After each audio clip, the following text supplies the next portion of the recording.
Chers amis, merci d'être venus en nombre. J'ai beaucoup d'amis parmi l'assistance et donc c'est un plaisir de vous revoir. Je remercie aussi le Centre Begin qui a accueilli ce projet et Yoel Haddad qui m'a aidé à le constituer. Je voudrais vous présenter le thème de ce colloque. En fait, l'intention de ce colloque, c'est de mettre des mots sur ce qui est en train de se passer. Depuis plusieurs semaines, il n'a échappé à personne, en effet, que les menaces s'accumulent sur les Juifs, directement en diaspora, comme indirectement en Israël, sous des cieux aussi éloignés les uns des autres que l'Australie, le Canada, la Grande-Bretagne et évidemment la France, où chaque jour se produit plus ou moins un acte antisémite. La procédure juridique de la Cour internationale de justice, heureusement suspendue par les États-Unis, mais qui avait été soutenue par la France, a ouvert symboliquement, sur un plan mondial, la chasse aux Juifs, qu'il est devenu légitime et parfois presque légal d'attaquer, du fait de leur supposée monstruosité dans la guerre qu'ils mènent depuis le 8 octobre 2023, et pour laquelle on l'accuse de génocide, de meurtre des enfants, dont on donne même le nom dans le Washington Post.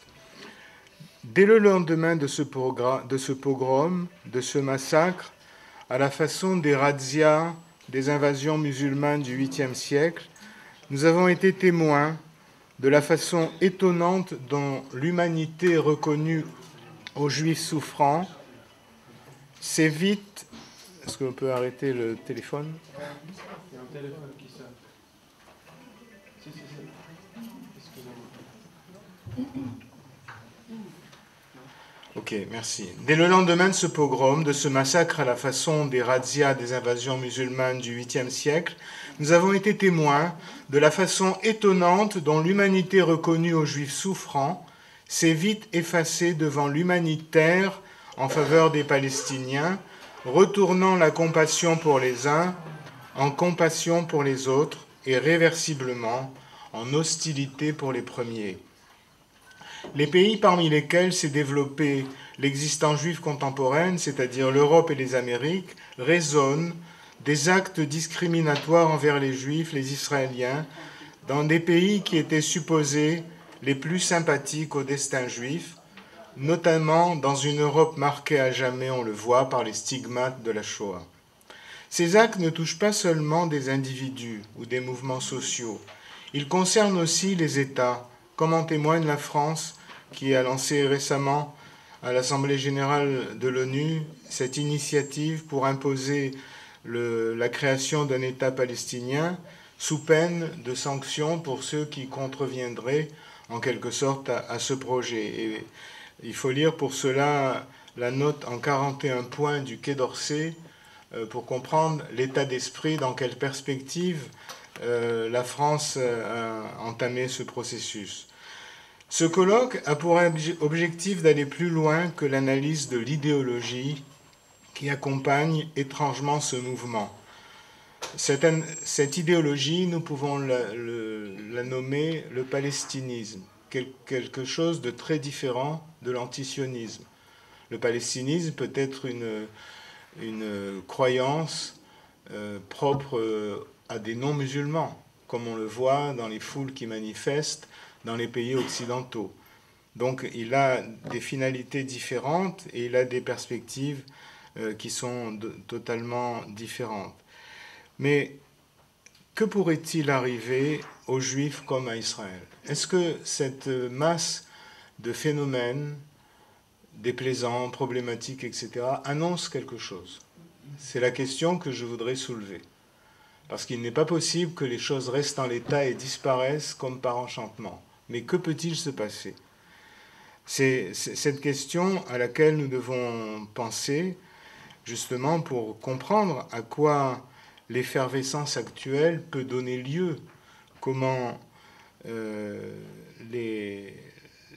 quels sont les éléments qui aideraient à penser la crise à venir, en faisant le point sur l'exclusion qui menace les Juifs.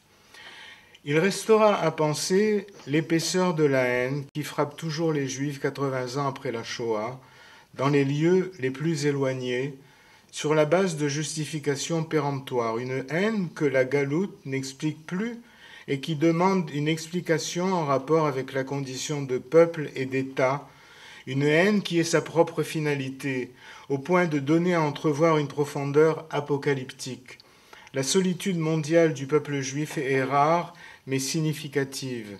Elle fait penser à la façon dont la Bible, Genèse 14, 13, comprend l'expression d'Abraham hébreu, l'hébreu, ivri. Abraham d'un côté et le reste du monde de l'autre. Il est piquant de penser que ce qui sépare un côté de l'autre dans cette interprétation, c'est le Jourdain que les adeptes du palestinisme semblent ne pas connaître, même ignorer. Alors, c'est ce questionnement sur les fondements ultimes et capital, mais ce n'est pas le sujet de ce colloque. Le sujet de ce colloque non plus n'est pas l'analyse du palestinisme qui est fait par ailleurs dans l'échange courant, mais ça n'enlève rien à l'épaisseur de ce réel idéologique ou de cette dimension psychologique. Alors, notre colloque est organisé en fonction de 2 volets. Chaque intervenant présentera une vingtaine de minutes sa perspective. Et le premier volet concerne l'analyse de la dimension externe de l'attaque mondiale contre les Juifs, de ce qui se trame sur le plan international et comment se mesurer à lui. Et le deuxième volet comprend la dimension interne qui l'accompagne, c'est-à-dire l'hypothèse que l'attaque contre les Juifs sur la scène internationale, à cette attaque correspond une attaque interne, c'est-à-dire un phénomène interne qui essaye d'intérioriser l'attaque venant du dehors et qui essaye d'y répondre. C'est une réalité que je définirais comme étant une crise, ce que j'ai appelé la crise identitaire d'Israël. Donc la crise identitaire d'Israël, qui sera le sujet de mon intervention, en fait, est le produit de l'attaque externe contre le peuple juif. Donc en fait, cette attaque externe crée un phénomène interne dans le judaïsme lui-même, en Israël même, et c'est ce que j'essaierai d'analyser brièvement lors de mon intervention. Donc en fait, les 2 dimensions sont liées. Tout d'abord, l'attaque externe, comment la société juive israélienne réagit.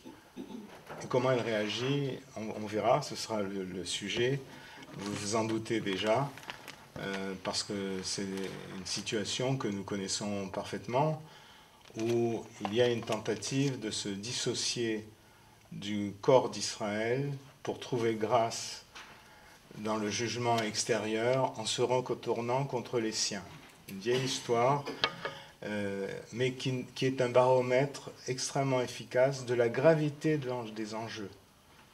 Et donc c'est ça qui est important de comprendre. Voilà. Je vais donner donc la parole à Richard Darmon, qui a publié récemment un ouvrage en rapport avec nos sujets, La Seconde Guerre d'indépendance d'Israël.